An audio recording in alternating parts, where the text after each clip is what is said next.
Story of washing machine या फिर कहानी वॉशिंग मशीन की। बात है 1850 के दशक की, जब दुनिया ने पहली बार वॉशिंग मशीन नाम के शब्द को जाना और वॉशिंग मशीन के कॉन्सेप्ट को माना। लेकिन मजेदार बात यह है दोस्तों, वॉशिंग मशीन का कॉन्सेप्ट बेशक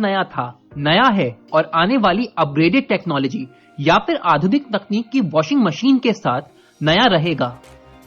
पर कपड़ों की धुलाई या फिर वॉशिंग का कॉन्सेप्ट, उसका सिद्धांत तो आदि मानव की सदी जितना पुराना है। बस अंतर इतना है, देश काल और परिस्थिति के अनुकूल वॉशिंग या फिर कपड़ों के साफ करने, धोने और सुखाने के तरीकों में फर्क आता गया। कहीं दुनिया के किसी कोने में जहां कोई इंसान पत्थरों पर घिसकर रगड़कर कपड़े धोता था, वहीं दूसरी ओर किसी इंसान ने लकड़ी के पटले पर रगड़कर, घिसकर और मलकर वॉशिंग या फिर कपड़े धोने के तरीकों का इजाद किया। और बात आई जब रोमन साम्राज्य की, रोमन एम्पायर की, तो उन्होंने सारी हदों के परे जा जानवरों की चर्बी, राख और उबलते पानी में कपड़ों को डालने जैसे तरीकों का प्रयोग किया, उनका इजाद किया। कहानी वक्त और इंसान का ज्ञान आगे बढ़ता, जुड़ता और विकसित होता चला गया और अंततः वो समय आया जब दुनिया को उसकी पहली वॉशिंग मशीन का तोहफा मिला। बात उन दिनों की है जब यूनाइटेड स्टेट्स ऑफ अमेरिका या फिर यूएसए अपनी कामयाबी की रोज नई नई ऊंचाइयां छू रहा था और इंडस्ट्रियल रेवोल्यूशन अमेरिका में अपनी बुलंदी पर था, जिसका रिजल्ट, जिसका नतीजा, जिसका परिणाम कुछ ऐसा हुआ कि अमेरिका की शहरी आबादी उसकी मिडिल क्लास के पास अपनी सुख सुविधा के ऊपर, अपने आराम के ऊपर खर्च करने के लिए पहले से अधिक मात्रा में धन आ गया और वो पहले से अधिक मात्रा में समृद्ध हो गए। वहीं दूसरी ओर बौद्धिक ताकत के भंडार, ऊर्जा और बुद्धि से भरे हुए जेम्स किंग और हैमिल्टन स्मिथ नाम के दो व्यक्तियों ने साल 1851 और साल 1858 में एक सफल कोशिश की उस मशीन का पेटेंट हासिल कर इतिहास में अपना नाम लिखवाने की, जिसे दुनिया ने सही मायने में, सही तरीके से आधुनिक युग की वॉशिंग मशीन का मान दिया। आवश्यकता को आविष्कार मिला और लोगों को उनकी कपड़े धोने की मेहनत से बचाने के लिए जेम्स और हैमिल्टन की बनाई हुई वॉशिंग मशीन।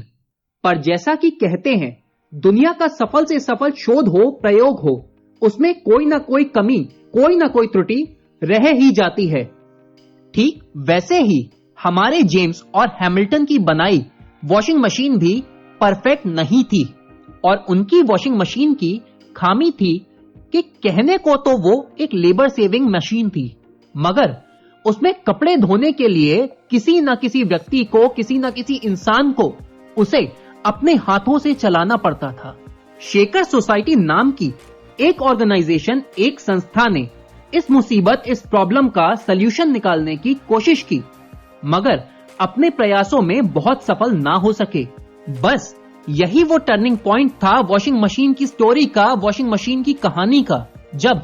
इस बात का एहसास दुनिया को हुआ कि जेम्स और हैमिल्टन की बनाई वॉशिंग मशीन को लेबर सेविंग कहकर जितनी उसकी तारीफ हुई, मार्केटिंग हुई, वो सही मायनों में उसके आसपास भी नहीं ठहरती थी। क्योंकि बेशक इसमें कपड़ों को हाथों से नहीं धोना पड़ा, लेकिन फिर भी वॉशर को चलाने, उसको ऑपरेट करने के लिए एक इंसान की आवश्यकता हमेशा रहती थी, जिसका काम था मात्र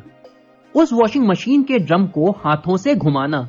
ऐसे में आया साल 1908 और एंट्री हुई एल्वा जे फिशर और उनके इलेक्ट्रिक वॉशर थॉर की, जो पूरी वॉशिंग मशीन की कहानी के, उसकी हिस्ट्री के गेम चेंजर और डार्क हॉर्स साबित हुए। थॉर की एंट्री से मानो पूरी लॉन्ड्री इंडस्ट्री में भूचाल आ गया और दुनिया का पहला इलेक्ट्रिक वॉशर थॉर अपने आप में अपनी लेबर सेविंग क्वालिटी के कारण अपनी मार्केट में एंट्री से ही सक्सेसफुल हो गया। कहानी आगे बढ़ती गई और ठीक वैसे ही थॉर का बिजनेस और उसके कंपेटिटर्स भी। थॉर के कंपेटिटर्स, उसके प्रतिद्वंदियों की लिस्ट में बहुत छोटे बड़े नाम आते और जुड़ते गए, लेकिन सारे कंपेटिटर्स से अलग और उनसे ऊपर